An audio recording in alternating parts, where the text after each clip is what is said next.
A very good evening, everyone. A very warm welcome to this thematic session on India as global food processing hub. India's food processing industry is at a remarkable inflection point. Over the last decade, the sector has grown by more than 70%, emerging as a powerful driver of value addition, employment, and rural development. With rising investments, stronger infrastructure, and consumer demand for convenient packaged foods, food processing is no longer just an enabler of agriculture. It is becoming the cornerstone of India's economic and social transformation. Today's session, we will take us through the opportunity and pathway for positioning India as a global leader in the value-added food and agri-product sector. This discussion comes at a time when India holds all the essentials to become a global food processing powerhouse. As one of the world's largest producer of fruits, vegetables, milk, grains, spices and fishes, our diverse agroclimatic zone ensures year-round raw material availability, the very backbone of processing. Policy reforms and investments are further fueling this growth story. From 100% FDI permit in food retail to modern supply chain and cold chain infrastructure, to rising export across agri-food categories, India is steadily building its credentials as dependable global supplier. With FDI inflows of crossing US $7 billion in last decade and export volumes and market shares on the rise, India is fast becoming the center to the conversation in global food security and trade. This opportunity before us lies in strengthening quality standards, scaling infrastructure, and creating value both for rural producers and global consumers. A vision that this session will help us unpack together. So, to steer today's discussion, we are honored to welcome our moderator, Dr. C. Ananda Ramakrishnan, the director of CSIR NIST. Please, a warm round of applause. It is also my privilege to introduce our distinguished panels. We have with us Mr. Ashwin Subramaniam, the CEO of International Business, Orkla India. We also have with us Dr. Jayan Athur Moses, Assistant Professor with NIPTIM. With us, we have Ms. Karen Morish, CEO of New Zealand Apples and Pears. We also have Mr. Sridhar Venkatram, Mumbai Chapter Head with India New Zealand Business Council. With us, we have Dr. Brijesh Pandey, General Manager, Thermo Fisher Scientific. And we also have with us Srimati Ritu Sen, IAS Investment Commissioner, Chhattisgarh. We are privileged to have such an accomplished panel among us today.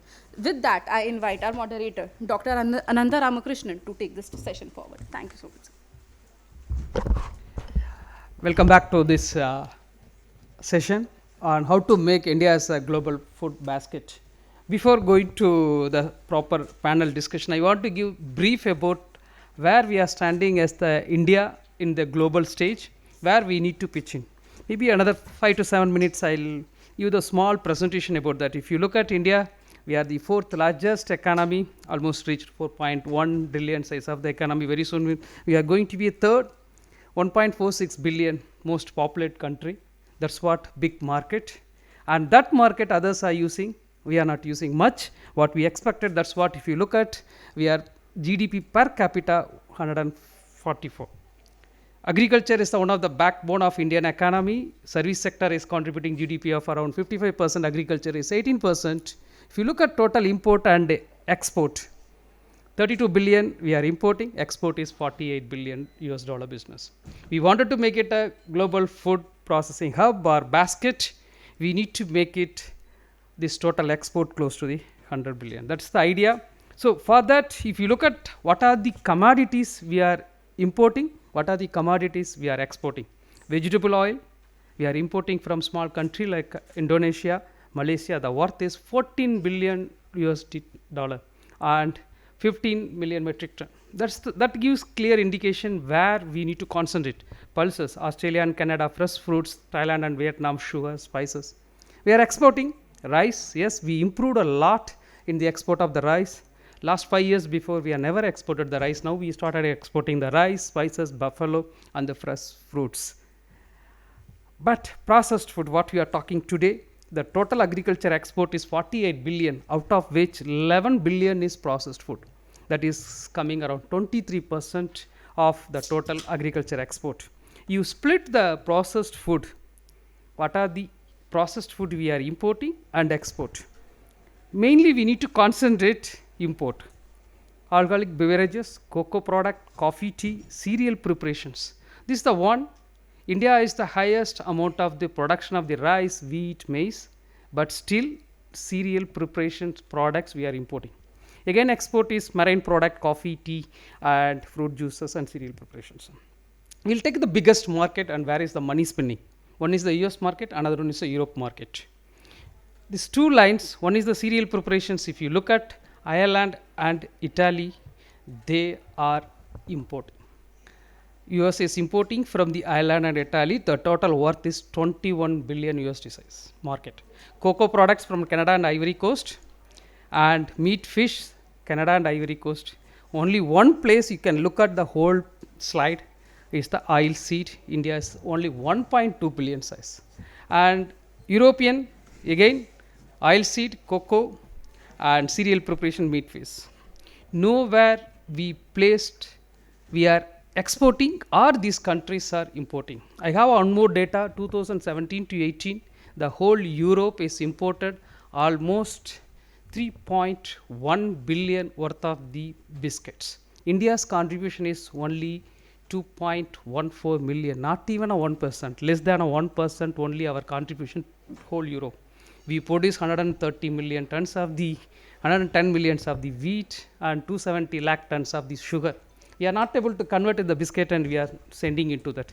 That's the way we need to look into that. If you wanted to make it a global hub, how we need to do. This is what I said. We produce all the wheat, rice, maize very high. Look at the breakfast cereal, only one segment of that. The growth rate is edible flake for cornflakes, oat, wheat. 6.2% growth rate. The size is very, very big, 23.3 billion edible flake market. India's contribution is less than 1%. We are exporting raw rice or raw commodities. That processed food, processed flakes, we are importing. That's what we have to think how best. Even I can give one more example, time limit. I'm not going for detail onto that. For example, rice bran oil. Our capacity to go for 750,000 tons of the rice bran oil we can able to produce, but we are doing it only 27,000 tons. Is easily can be replaced by what we are importing, the palm oil. Mango, 2022 now very marginally increased from the 3.5 billion to 4.56 billion increased. Not much what we expect. Because US we need to irradiate it. We are not done that much full cold chain or irradiate plant for the mango. Best example, everyone know that Thailand and India, the populations and the processing level, if you look at very, very low what we are doing. What they produce 6.7 million metric tons and they export is 60% of that fresh fruits and vegetables they are exporting. We produced 100 million metric ton of the fresh fruits and vegetables export, out of which only 2%. This is the what we need to see, that low processing, 46% processing, and same thing oil seed market. Again, groundnut, you take it only one groundnut, we are the number one exporter. What we are exporting is mostly on raw groundnut. The processed groundnut, we are doing peanut butter, for example, only 5%, but we are importing peanut butter. That's what the sad story. Exporting the raw peanut, importing it. Dairy, we are world number one. Recently, Amul has become a world number one dairy product. But our market in the dairy is very, very low. Whatever we reach, the global production is very high, 25%, and 200 and close to 40 million metric ton we produced. What is that? Our percentage of the total export? Less than 1%. That whatever we are producing, mostly we consumed ourselves freshly. We are not able to do much of that. Mainly, what we need to do that, if you go that, two things, one is the cheese, another one is the butter. We need to change our market strategy to look into that. One market is Russia and China. We are not doing much into that. Again, butter, even United States.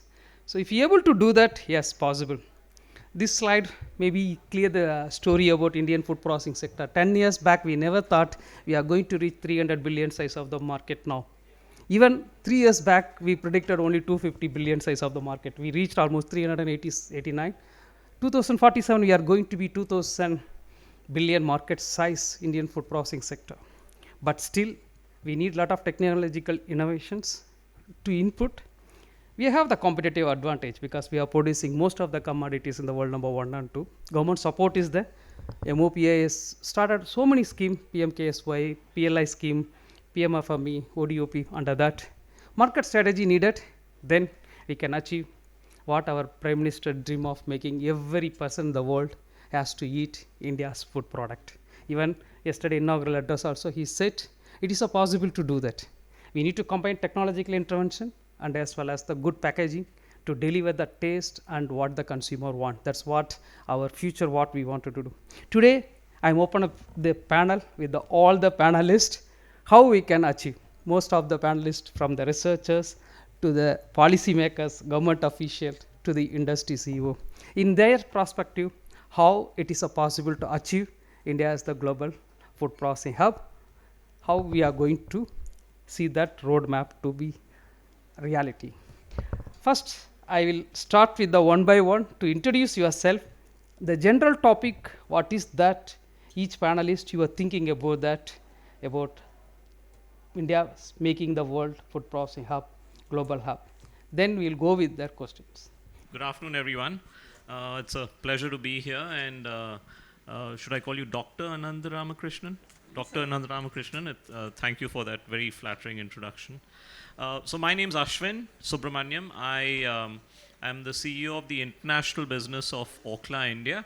Orkla India is a Norwegian company that owns MTR Foods and also Eastern Spices.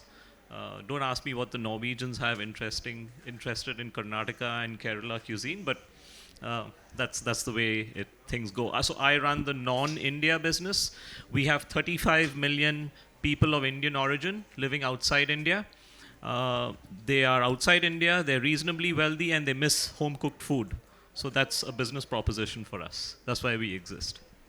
So the theme that comes to mind in terms of India as a global food processing hub, I think there are two opportunities where we can really lift our game. The first one, it'll be great if someone could close the door at the back. Thank you. The first one, I believe, is raising our game in terms of agri standards. One of the challenges we have, and this happens across crops, whether we're talking sugar, whether we're talking any agri commodity, we have a significant challenge of overuse of pesticides in this country. That is a significant challenge that affects all our crops. So for us to raise our game, we really need industry, the farming community, and technology companies to come together to find ways to address that. That I think is really, really critical. We've got to get our hands and arms across that issue and solve it.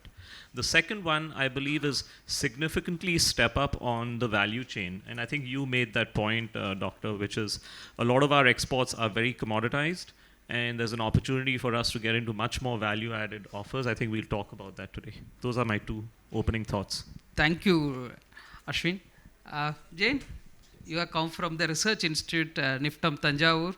What do you think about this what we are talking about, the global food basket? So, I hope you can hear me. So this is, in fact, a wonderful topic and timely, not just for today, but I think for the past couple of years, we've been emphasizing on this. My take on this is focusing more towards research and innovation. I believe with a lot of policies and support that the government is giving, with a lot of new ideas and concepts that industries are coming with a lot of responsibilities and changing global dynamics. One thing that has to evolve in India is a kind of a transformation in the research ecosystem, helping right from grassroots level to MSMEs, to well-established industries, might be who are just Indian players or international players, mapping what kind of technologies can be developed for indigenous food products, what kind of technologies basically can be mimicked or it's something, a replica of what is already available elsewhere, or what can be worked in collaboration with other countries perhaps to develop robust supply chains. So I think one key aspect that I'm trying to put forth is on how technology and innovation can help to transform India as a global food processing hub. Thank you, Jane. Ms. Karen Morris, CEO, New Zealand Apples and Pears. Good afternoon, everybody. So I'm from New Zealand, and I'm the CEO of New Zealand Apples and Pears, which is a grower levy organisation. So we represent all of the apple and pear growers within New Zealand. A lot of our investments go into research and development. We spend a lot of money on that. But when I think of what processing means to us, we as an organisation only deal with the whole fresh fruit. So it's what happens after us that kicks in. And I think for us, it's about engaging with the right partners in the Indian market so that they can then think laterally as to what they can do with our product. It doesn't make sense for us to do that in New Zealand because of it's 3.5 weeks to 4 weeks on a boat to get here. So it makes a lot more sense for that sort of processing to be done over here. And I'm thinking juices, dried fruit, apple chips, leathers, etc. And also the catering market. It really is thinking quite laterally about that offering there within India. Thank you. We'll go with the policy makers, Ritu ma'am, from the Chhattisgarh. Ma'am, please introduce yourself and you can give some view about Chhattisgarh, how it is doing for the food processing. Namaskar, and thank you so much for having us here. Since government is an important stakeholder in getting the vision of 2047 of India being ready for supplying the food, fresh fruits, vegetables, horticulture produce to the world in an export-ready scenario. So I come from Chhattisgarh. I'm investment commissioner from Chhattisgarh. And while I'm talking to you, you can very well figure out where the Chhattisgarh is in the map. So I have to say two things. One, that if India has to realize its dream, the states have to catch up. And the second thing, the policy has to give the thrust to this sector where this industry is not only supported but nurtured, handheld to the level where we envisage it to be there. Before this discussion, I was incidentally having a discussion with, again, our friend from New Zealand, and we were discussing this, that this is what we have. But before that, as our moderator showed, the whole innovation, technology, processing, certification, and whatever we need to sell this produce to the whole world, we need to bring that to the state. And as far as the state where I come from is concerned, we have done a good deal to make food processing sector as the thrust sector of our industrial development policy. So what I'm saying is not only preaching, but we are actually practicing it. And what we are doing as part of that policy, I'm sorry I'm taking a bit long, but as usual, I need to, support it, that what we can do to support this industry is the financial incentives. As you can see in the slide, the state, through its policy, is all ready to support all of you, whoever wants to come and invest in the state, not only in terms of large industry, but also to the small, micro, medium industries. And not only financial incentives, but other incentives which are required by this industry to actually come to the state and participate in the supply chain, whether it is electricity subsidy, whether it is water subsidy, whether it is employment-related subsidy, or whether it is setting up the environment-friendly infrastructure. So with this, I think I would thank the moderator again to highlight the gap so that I could show how, from the policy side, we could address that gap. Thank you. Thank you, ma'am. Thank you so much. We'll go to the Dr. Brajesh Pandey. Can introduce yourself, and among the topic, you can explain about what you think about it to make it general way. Then we'll come back to you about your person. Thank you, Dr. Radhakrishnan. Good afternoon, everyone. Myself, Dr. Brajesh Pandey, and I'm representing Thermo Fisher India. We are one of the solution or technology provider for ensuring the food safety, the quality, the nutritional value, as well as the sustainability. For me, actually, it was well said by Ashwin that one of the biggest challenge is that the contaminant testing, which includes pesticides, antibiotics, aflatoxins, mycotoxins, and so many heavy metals and whatnot. For me, there are 2 points which I would like to cover. One is that, as you all know, and Dr. Radhakrishnan already highlighted, that India is one of the largest producers of milk, spices, and pulses. And we rank top amongst the producers of fruit, vegetables, as well as the grains. And we have a potential to become the powerhouse of this food processing world, provided we ensure the quality, the safety, as well as we have a traceability as per the global standard norms.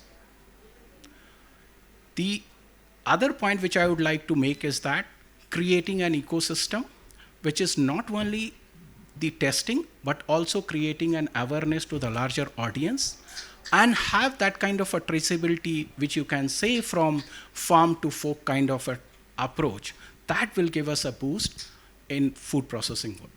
Thank you. Thank you. Thank you. Mr. Sridhar Venkatraman, Mumbai Chapter Head, India New Zealand Business Council, and your view on this topic. Thanks, Ananta Ramakrishnan. Kiora and a very good evening to all. And I thought let me deviate from food processing, food. And how many of you like Virat Kohli? Oh, that brings some kind of an energy in the room, and like that's more important in whatever that we do. And having said that, New Zealand is known for innovation. Some of my fellow colleagues up here, Karen had spoken about, how we really operate up there. As the chapter head of India New Zealand Business Council, it's my privilege to talk about how some of the industries, food industries or the fruit industries in New Zealand have evolved over the years, especially with a clear context to Zespri kiwi fruit. How many of you have tasted Zespri kiwi fruit? Only 1, 2, 3? Slowly it's rising. I think the whole hall will be there. So, it's a very, very premium and high-end product, they have adopted to the cluster kind of a philosophy that's getting the cooperatives together and, how we can get the traceability done, how the lab test is available to the end consumer. Those kind of, intelligent technology models have been evolved in New Zealand. And I thought it will be good for us to cover some of the practical parameters around how really it works. And connect it with the Indian side of the wall and see how we can work on that side. So public-private partnership is quite critical in this kind of environment. Farmers accreditation is more important, and the benefit whatever that comes from the consumer has to be passed on to the farmer, which is one of the mandates of the government also. So these kind of things have been very, very innovatively done in New Zealand, be it in the avocado industry or in the the Zespri, the kiwi fruit industry. And QLBS, the Quantum Leap company, they do the complete audit, the complete transformation of data from end to end, and give some kind of a picturesque thing to the consumer as well as to the passing on to the farmers. So those kind of models have been evolved, and how as a country like India, how we can benchmark ourselves with a kind of a small nation like New Zealand, how we can get their technologies into play, and how we can bridge the gaps between and creating a kind of an ecosystem around it. These are some of the things which we need to really ponder upon and see what best we can do to give the benefit to the farmers. Thank you. Thank you so much. No, if you look at India's food taste, every 100 kilometers changes the food taste. For example, sambar, if you take it, Kerala is different, Tamil Nadu is different, and Andhra is different. When you travel from the south to north or north to south, each and every place, the perception of the food, the taste, everything is changes. Diversified, every corner of the country has the different unique food what we are preparing it, and the taste also different. But last 10 years, idli, chutney, sambar or dosa is available in Delhi or the Mumbai, or all stuffed parota is available in southern part. That type of thing is happened in India. Now I'll ask Ashwin Subramaniam, how this type of traditionally diversified the food, can we make it as a brand India in the global stage? It's interesting you talked about a brand India. For me, actually our story lies in many, many smaller brands of geographic indication power. If you look, I think many of us were talking about the diversity of Indian cuisine. There's an opportunity for us to say something about Himachal apples. There is an opportunity for us to say something about Ratnagiri Alfonso. There's an opportunity for someone to say something about Alleppey cardamom, right? Our story is not in brand India. Our story is in brand Alleppey, brand Himachal, brand Ratnagiri. Because I think the closer you get to the source of the product, the more powerful the story is. And brands are created by powerful storytelling, right? I was just talking with my colleagues, my friends over here about New Zealand. And who over here remembers the ad campaign of the New Zealand Tourism Board? They have a campaign that says 100% pure New Zealand. What a beautiful campaign, right? It's almost like, am I breathing air or water that's pristine and pure? So I think the power comes in powerful storytelling at a precise geographic level. That's one. I'll go back to the point on quality. I think we really need to raise our game and work with the farmers, because our challenges in India are many of the farmers are smallholders. They don't have the financial wherewithal to invest in equipment to get high agri-productivity. So as a result, there's a tendency to rely on pesticides in a big way. I think industry, academia, along with the agri folks, needs to come together to help raise our game on that front, and that will certainly help us. Yeah. Thank you, Ashwin. If you look at India's technology development, evolved long way. If you look at 1960s, we are not able to make milk powder in India. When we weaning foods or baby foods, we wanted to make it. People are laughed where we traditionally import for our baby foods, because we have a largely on the buffalo milk. Difficult to convert with the high amount of the fat into the milk powder. We did it. CFTRI has did. That's what Amul has come. That Amul spray has come from the research organization. Later, even our milling, modern rice mill evolved from the same institute, and PPRC or the NIFTAM Tanjavur has made the parboiling. All the technological input has went, how much money and input has been gone. That's what today what we are. We are doing really well in the technological input to the most of the food processing sector. For a simple example, for the food 3D printing, we are the topmost country in the world. Number of the research papers or the input, technological input, everything we are doing it well. But this is the way we need to go. Dr. Jain, your view on what are the frontier technologies can help us to go for the India as the global food processing, please. So one aspect is on the kind of levels of research that are happening. So probably in terms of core food engineering, or one example would be the level of food processing and packaging machinery that we import as a country is enormous. So perhaps research has to get strengthened in that area. In terms of core food processing technologies, it's not that these technologies are unknown in India, but perhaps a lot of these concepts are developed which are not scaled up properly or not connected well with the research phase and the industry, or perhaps there are other bottlenecks. In terms of quality and safety, again, there are a lot of advances, but time has come now when we have to go way ahead in terms of global compliance and safety, and perhaps we have to come up with rapid detection kits or something that people can afford to buy, still being reliant. There are such many core R&D areas.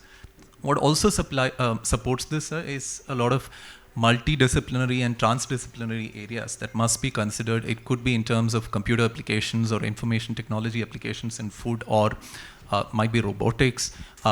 Every level of the Indian food processing industry perhaps might not be able to implement all of them, but concepts have to evolve in a way that the country is able to quickly pull in such technologies, and we stay in par with a lot of global competitors.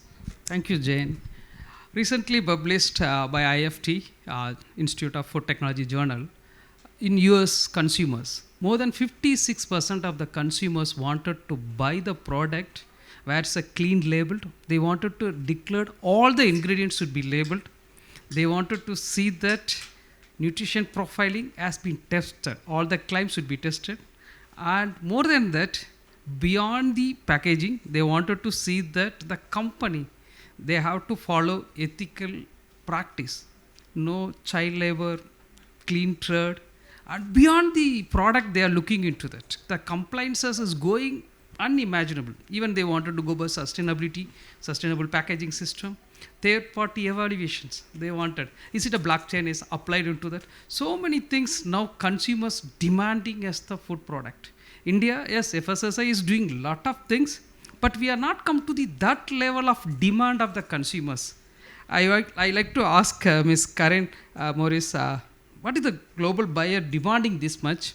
Where we need to make it our Indian company to compliance to that, please.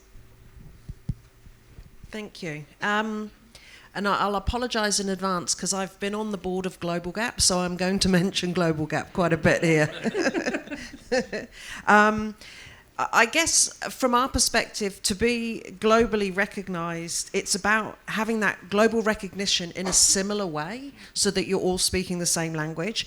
And something like a Global Gap package, it gives that uniformity of site by site or product by product.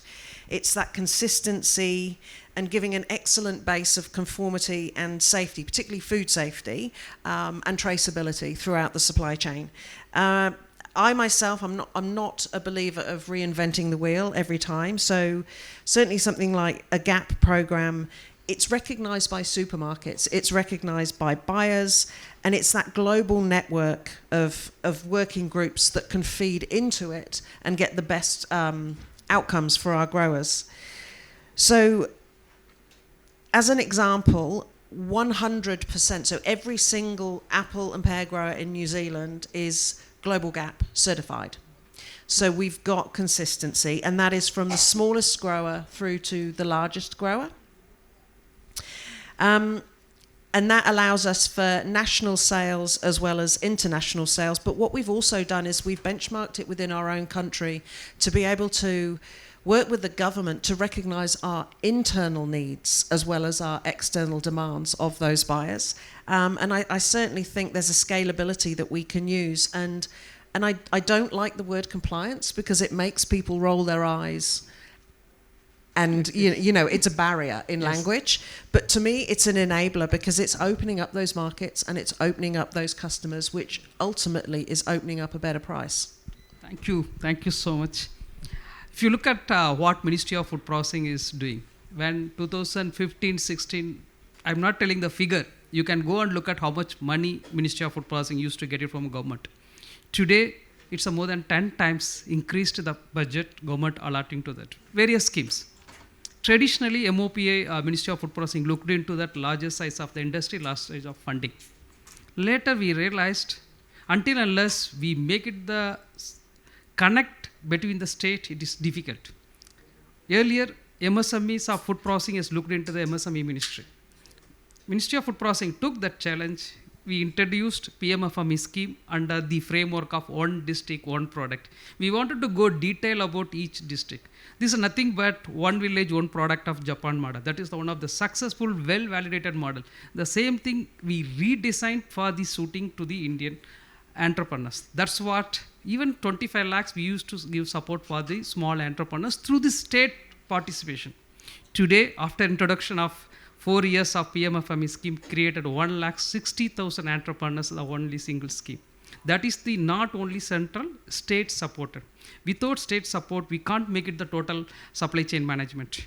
I wanted to ask, ma'am, how are you doing it in Chhattisgarh? Because Chhattisgarh is doing a lot of things better, but we wanted to see that traditionally food processing, if you look at Tamil Nadu, Andhra, or Karnataka, and they're doing better always. But now other states are picking up. For best example, Maharashtra, Punjab is doing really well. Under PMFME scheme, if you look at, Punjab is doing better. And Maharashtra story, you know that grapes and I wanted to hear some story from ma'am, please. Thank you. So this will be, again, a continuum. One is the policy part. The second is translating that policy into practice.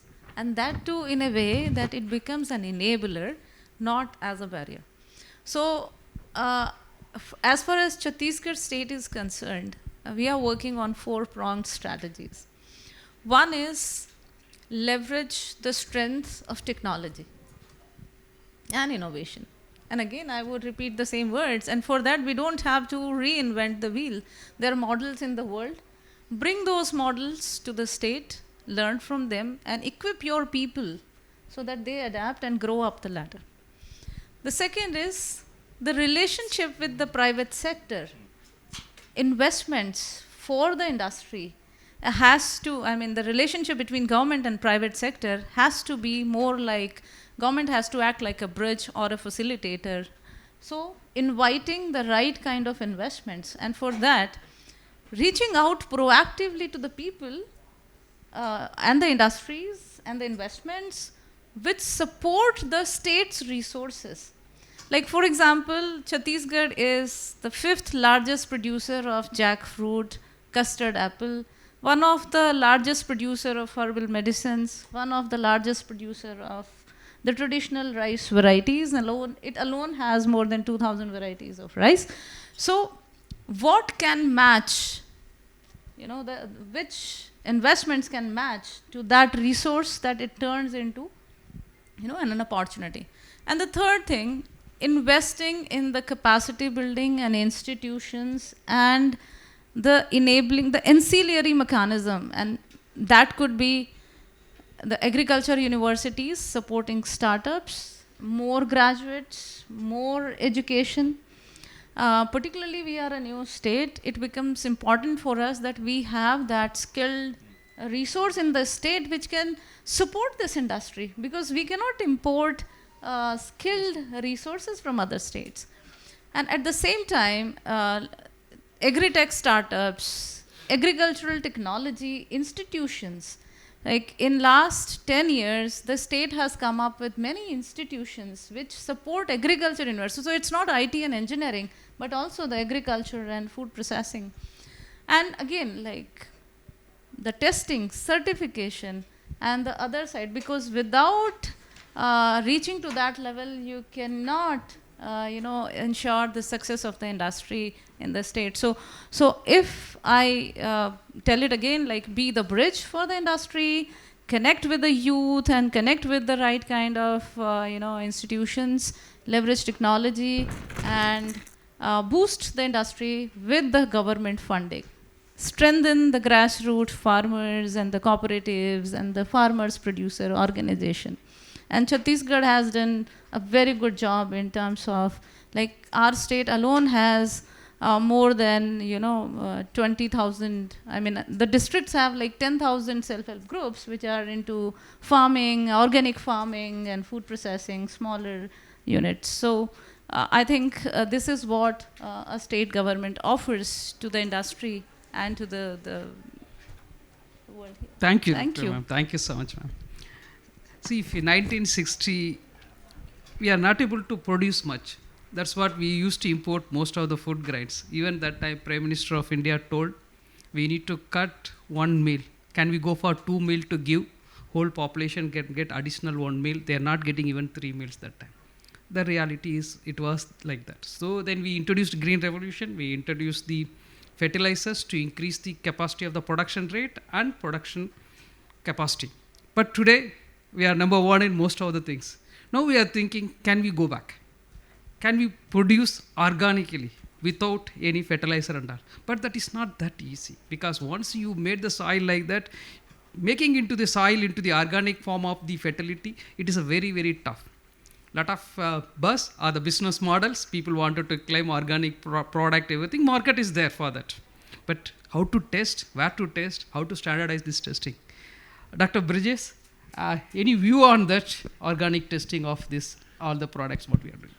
Thank you so much for asking very relevant question, which is both pertaining to our health as well as the export industry, because that's where we can gain a little bit premium around that. And as you rightly said, that it's like a circle, that initially we started with organic, then in the rat race of producing high yield and other kind of varieties, we end up using chemical fertilizers and all those things. And today there is a lot of demand. We realize the power of organic, and then The demand is that how we can have the modern consumer, the modern people, or even to the rising middle class people, they're looking for safe, sustainable kind of food where my fellow panelists, as mentioned, they want clear labeled one, the nutritional value, as well as if we can get some kind of an organic food testing. Now, as highlighted by Dr. Radhakrishnan, once you start using the chemical fertilizers, synthesizers and everything, it's very difficult to reverse that. It's not impossible, but it takes its own course of time. For an example, if you have used fertilizers in the particular form, it nearly takes 3 years to convert into the organic form. That's the one thing. And during that course of time, think about the farmers who is producing that crop, who is going to support that. There are other issues related with that, but that's where the Thermo Fisher comes in the picture. We are the technology and solution provider. Our product line spans across the portfolio, right from contaminant testing. So we have got an analytical solutions, LC-MS/MS, GC-MS/MS, ICP-MS for pesticides, antibiotics, aflatoxins, heavy metals, all those kind of testings, which is a certification required for organic testing. Second thing is that we do have the other product portfolios, which is molecular platforms for pathogen testing and other things. Then we do have a platform which provides you for physical contaminants like metal, glass, and other things in your food materials. We also have got traceability and authenticity. We have a unique product which can test actually. So now I'll give you an example, which is a bit related with organic, but you can say that there is an Darjeeling tea, whether it is coming from Sri Lanka or it is coming from Assam. Both are being claimed as an Darjeeling tea, or you are getting some kind of this basmati rice, whether it is from Dehradun belt or it is coming from Pakistan. So that belt, so those kind of the things. Now coming to that can also be employed into the organic testing one.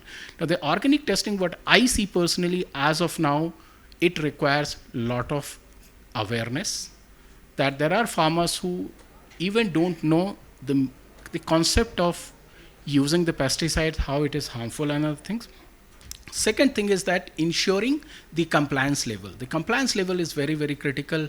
How do we ensure in terms of testing those things, certifications things. And I was talking to a few colleagues here only, and I got to know that Northeast, which has not been actually, there has not been a much use of synthetic fertilizers. But people are not aware about the certification and other things. They are still selling in the domestic market. How do we help them, make them realize that they can sell their crops to the global market? So unleashing the potential in the global market, that's one thing. But yes, having said that, I could see two major challenges here. One is that the cost norm optimization, which is very, very critical, because there are very few labs currently in India who are able to do the organic testing to the level it is required for global export. So that's the one thing. Second thing is that making the testing labs easier to the particular state. Ma'am was talking about Chhattisgarh and other things. If you're talking about a farmer or a producer from Chhattisgarh is sending their samples to neighboring states just for getting tests, that's not the right way of working. So how do we help them to set up? Each and every state should have a state-of-an-art kind of a lab which can do the organic testing, which is related with Epidabote. Thank you, sir. Thank you so much. See, India's food processing success stories comes from not only the individual farmers or the farmers producers company. The clusters are supported very well. That's the important. I'll give the one success story, one failure story of this history. One is that our grape success story. Maharashtra grape cluster has made the whole world shock.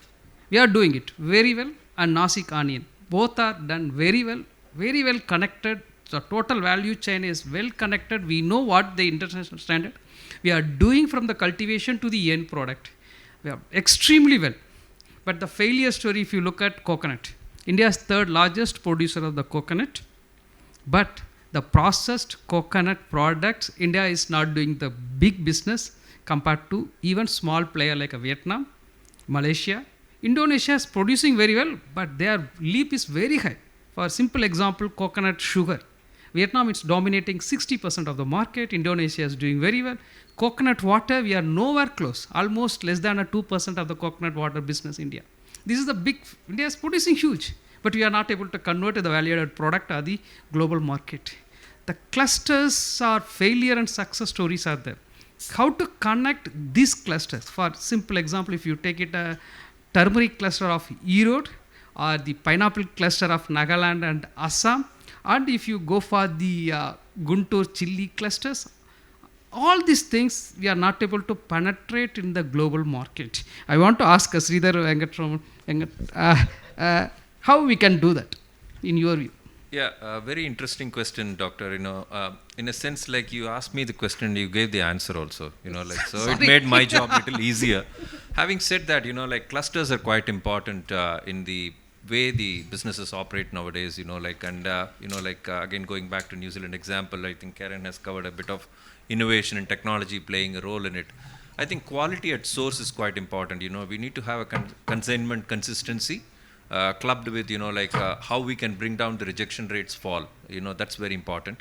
And the second aspect which is more critical in doing this is how do we get the digital traceability, from which farm which product has come and how do we have a kind of a backtrack around it. And the third thing is government should also be taking consideration of how do we create high impact clusters. By having some kind of a high impact clusters, like you spoke about Maharashtra state. And you on the other side you gave the Guntur chili experience also. It's easy on one side, it's tough on the other side. But if you have high impact clusters, the advantage for the farmer or the cooperatives is you can win some kind of a collaborative model. And apart from that, you also get the advantage of getting some forward contracts and winning the confidence of the customer. Thank you, sir. Thank you. The time limitation is there, so I'm requesting all the panelists to quick answer to the next round of maybe.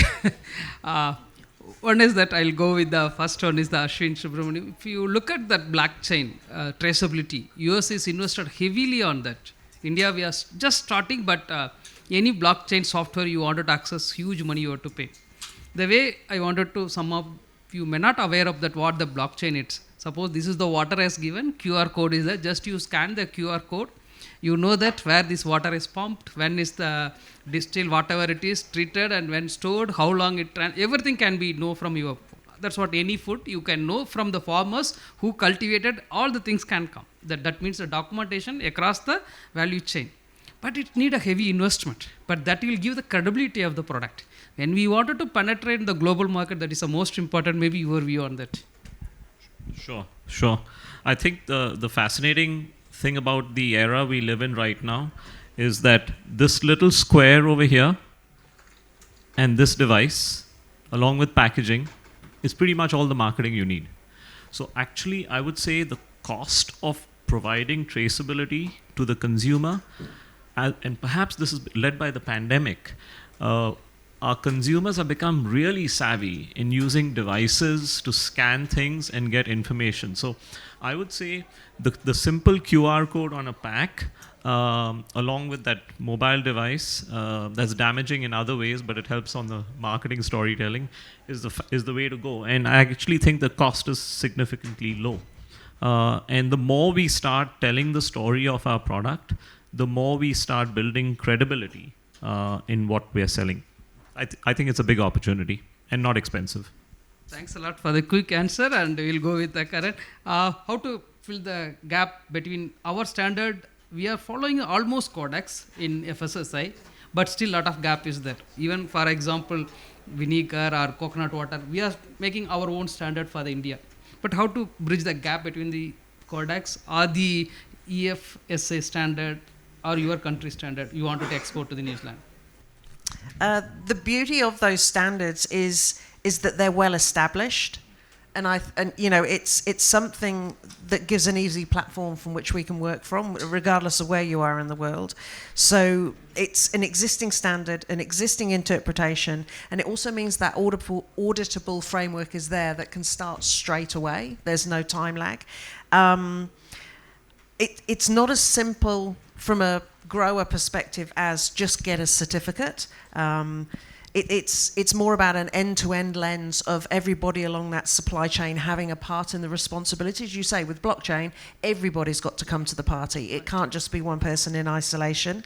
But I think one of the points to make here is the standards can be stringent, but because they are global, it is opening up with relative ease access to the consumer and telling a story that you really want to get across.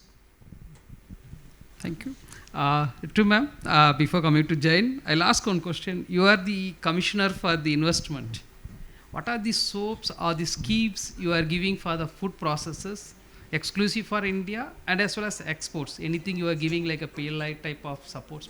Yeah. So if you invest in state of Chhattisgarh, you get 30% to 50% of your capital back in 6 to 10 years. So that's the first incentive which we are giving. The second incentive is when you come and set up your industry in the state, because you may not find the people trained already. So we give you training subsidy. We give you some bit of the salary reimbursement, and we also give the reimbursement of the EPF, and that is 75%. Third thing which we give is, when you come to the state, you may not find a lot of infrastructure in place which you as an investor, domestic or foreign investor, need. We give you subsidy up to 1 crore to set up that. If you need to get patent or certification, because certifications are very expensive, or you want to purchase some technology, we provide that subsidy as well. Okay. If you need to export your products and you need to transport that to the nearest port or airport, we provide around 75% of the transport cost up to a limit. Most importantly, any investor who will come to the state, because it's a new state and it's a new destination, you would take the capital. So reducing cost of capital, we either give the 50% of the interest or the 6% of the interest, whatever is the interest rate, some part of it reimbursed. So overall, we offer a package so that an industry finds it, very easy to set this up. What nature gives us, this is what the state government gives us, what the God and nature has given us. You are in a seismic free zone, your investment is safe. Neither volcano, nor cyclone, nor flood. So you are a disaster free. ESP father. And you have AQI below 100. And you have 20 minutes of commute time from anywhere in the city without traffic jams. Please note it. Madam is declaring in Delhi. Thank you so much, ma'am. You. Come to Jain. Jain, if you look at business itself, it's a food business, whatever it is, everybody agree with me, 5 to 10%. When you talked about the profit margin of volume, it's a volume. How much volume increase, your margin will increase. If you wanted to switch over to the around 25% to 30% margin, you wanted to get it, we need to go for the innovation into that. That competitor has to catch up after 5 to 6 years of, you get the break even. That innovation will have to come. That idea, how to sell your idea, how to convert your idea into the marketable product. That is the important. That success story we have seen the software industry, some extent in the biotechnology industry. But food industry, how to do that in your view? So I think there's a lot of R&D happening across the country. So there are really good institutions that are working on it. Right from CSR labs to the NIFTIMs under MOFPI, as well as ICR labs to state agri universities. A lot of private players also doing that in academia and research. There's also good R&D coming up with established industries having their full-fledged R&D segments, coming up with particularly specific technologies for their industries and their futures. So I think that platform is set, but one thing that in the future that we should hope for picking up is in terms of focused research with exclusive, might be funding schemes or scaled up funding. And the kind of research should always be need driven, which should overall contribute for a very developing really sustainable solutions instead of just taking up some problem and then might be just working on it or something like that. But overall, I feel everything is already in place in the country. We only have to strengthen the overall ecosystem for research. That's my opinion. I'll go with a quick answer from the our bridges. Thermo Fisher, you have any, like you are selling the machine, they are doing the testing. Are you doing any standard development or method development, code development with any institutions or the industries, anything you are doing it like that, or what are the offers you are doing? Thank you so much. And I think it's a very relevant question. And coming to ma'am also, she said that there are states who are providing the financial assistance and other things. I would like to bring your attention that Thermo Fisher has already partnered with FSSAI. We have established a lab in the National Food Referral Laboratory that the mandate of that lab is basically skill development. So we provide free training. The cost of accommodation and travel has to be borne by the respective candidate and other things. The training cost is on us. That's the one way. We are also doing the method harmonization or method development. Just to highlight one of the example that recently you have seen the milk fat authenticity, the Tirupati Laddu. I don't want to go on a political controversy, but just to highlight on that norm. We do have a solution, and when we talk to some of the labs, they said that acquisition is half an hour, while the processing or getting the results reporting is 2 hours time. Our lab scientists that develop a method which can do the acquisition in 20 minutes and reporting in 5 minutes, so total 25 minutes. It can actually get your milk fat authenticity, whether it is plant origin or animal origin, it can give you in 25 minutes results, and that too on the GC, which is Make in India. So where Thermo Fisher is at a forefront in ensuring the food safety, the food quality and the food standard in India. Second thing is that we also conduct a lot of workshops in association with AOAC as well as in collaboration with FSSAI. All details are available on FSSAI website. So if you want to visit, if you want to look at the any kind of training, whether it is heavy metals, whether it is GC or it is on the LC platform for pesticide residue and other contaminants, please do visit the FSSAI website, nominate yourself, and we'll get the nominations via FSSAI, and we are doing our bit to contribute to the growth of this journey. Thank you, sir. Thank you. The last panel questions to Sridhar sir. Actually, which is the model we can adopt? Is it a go for the PPP mode or industry linkage? For example, cluster. How to make it that happening more export? That's what targeting to make a global food processing hub. So when I was doing my schooling, like there used to be some question like, can we leave some question on the choice? So I don't want to leave the question on the choice. Having said that, globally what is happening is, the hybrid model is the very best one, in which, it's a proven case. We have tested and tried that in the meat and the seafood industry across India.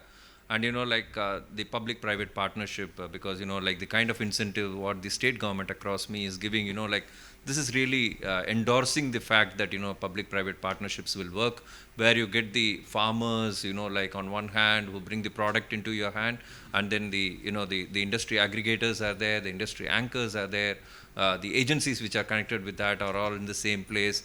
We have seen the agri-export zones and the processing zones and things like that. So we should look at developing more and more PPP models so that government becomes a kind of a catalyst to your growth and offering a better quality to the overseas market. Thank you, sir. Thank you very much. We listened most of the panelists, the view on how to make the global food processing hub. Couple of questions, maybe from audience to any of the panelists. Our open question also. Welcome. So my question is to Ritu Sain ma'am.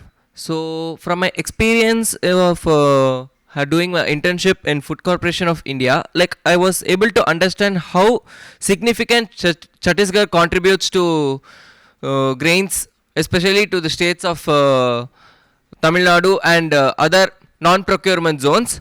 So as a state which is coming under a procurement zone and that also contributes to the other states, as we know, the rice grains which we get through Food Corporation of India mostly gets processed or undergoes fortification. So is there any significant steps towards fortification industries that the state has managed to do? Thank you so much. Actually, you are highlighting the problem.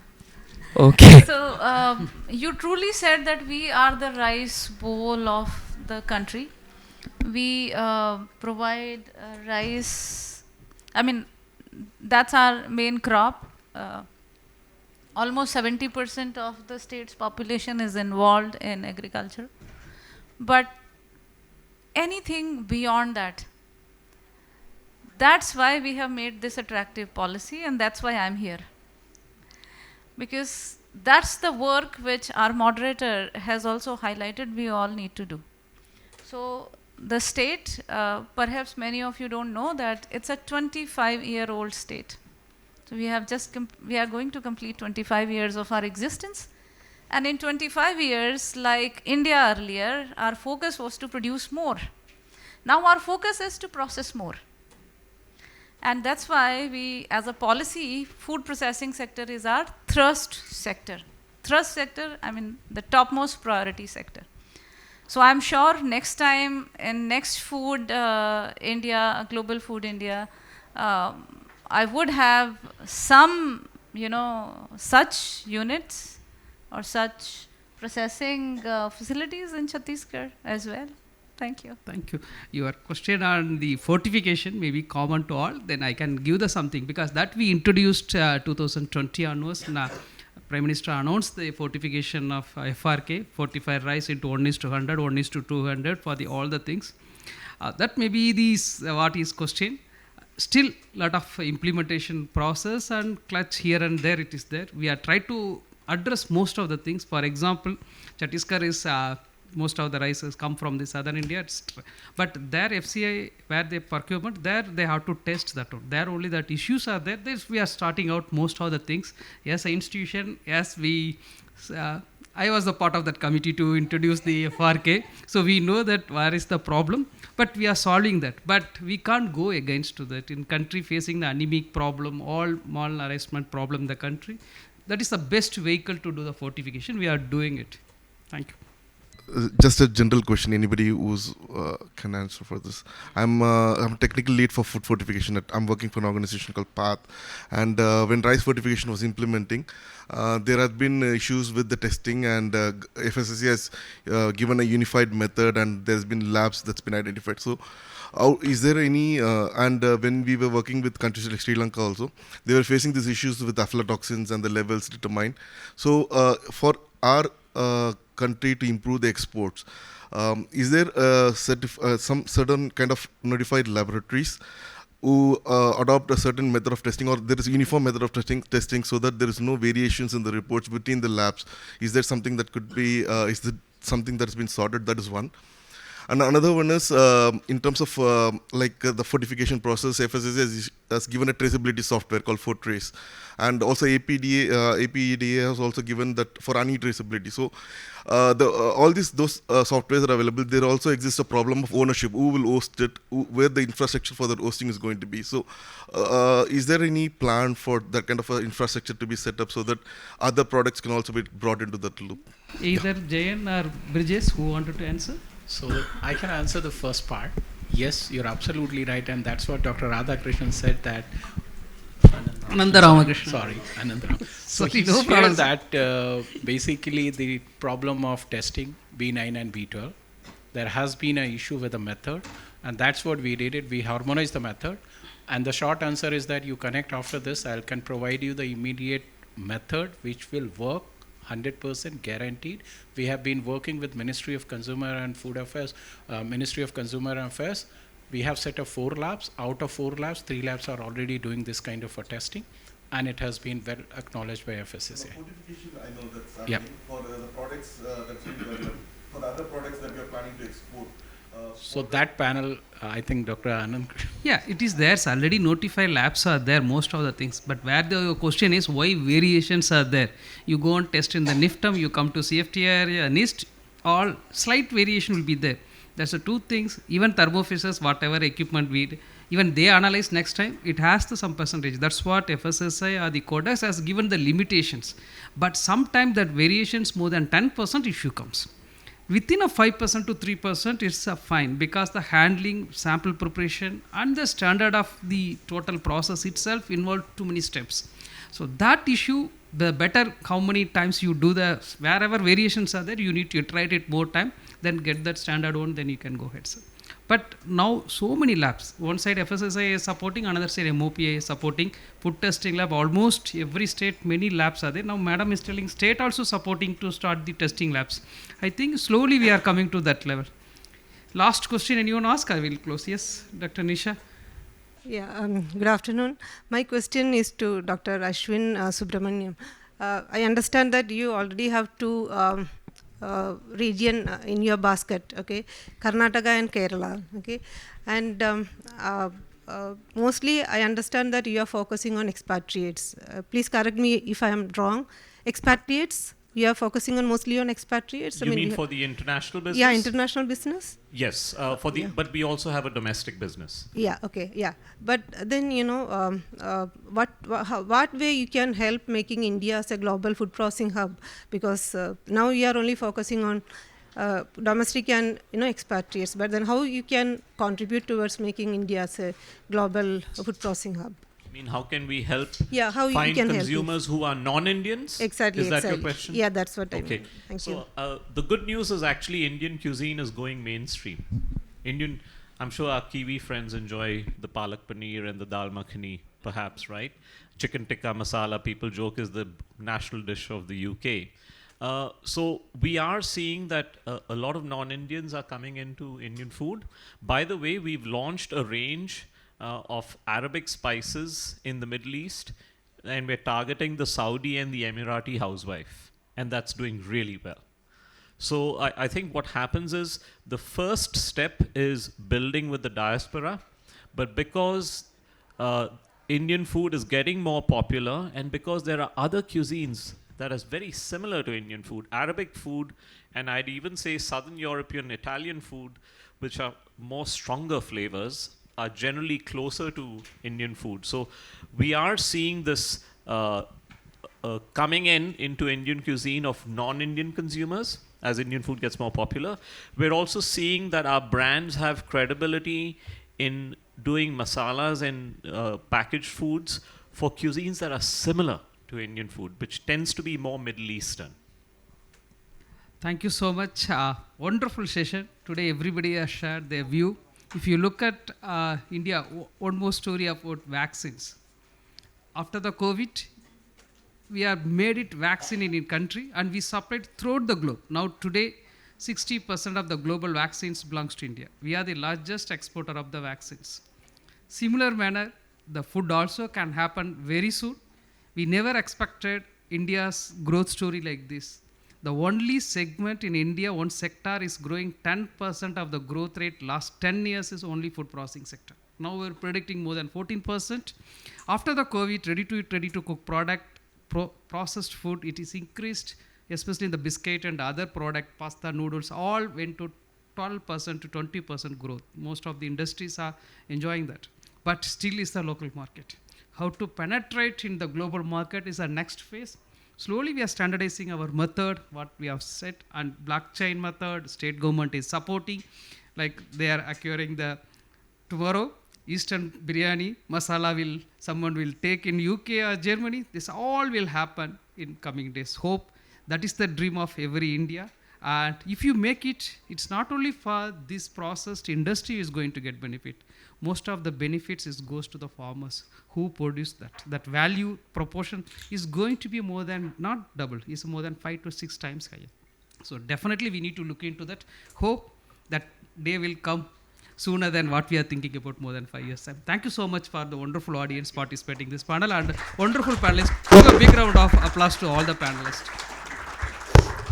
Thank you, sir, for being an incredible moderator, and a heartfelt thanks to all our panelists for their valuable insights. What we have heard today reinforces that India's journey to becoming a global food processing hub must build on multiple dimensions. Global trends show that the technology and innovation from blockchain and backtracing to advanced processing can be leveraged to ensure trust, traceability, and global competitiveness. At the same time, strengthening farmer FPOs, grassroots producers, and quality clusters is essential to creating a resilient supply base. India has a unique edge. Our traditional foods, our GI tag products, and the sheer diversity of our products give us a compelling story to take to the world. But to truly make it a brand, we need investment-friendly policies, ethical compliance aligned with the global industry standards, and an ecosystem that enables us to tell this story internationally. Consumers today demand full package, quality, safety, authenticity, and trust. Meeting these needs with international level standards will be the key to positioning India not just as a supplier but as a global leader in food processing. And with that, I would request our moderator to please facilitate our panelist.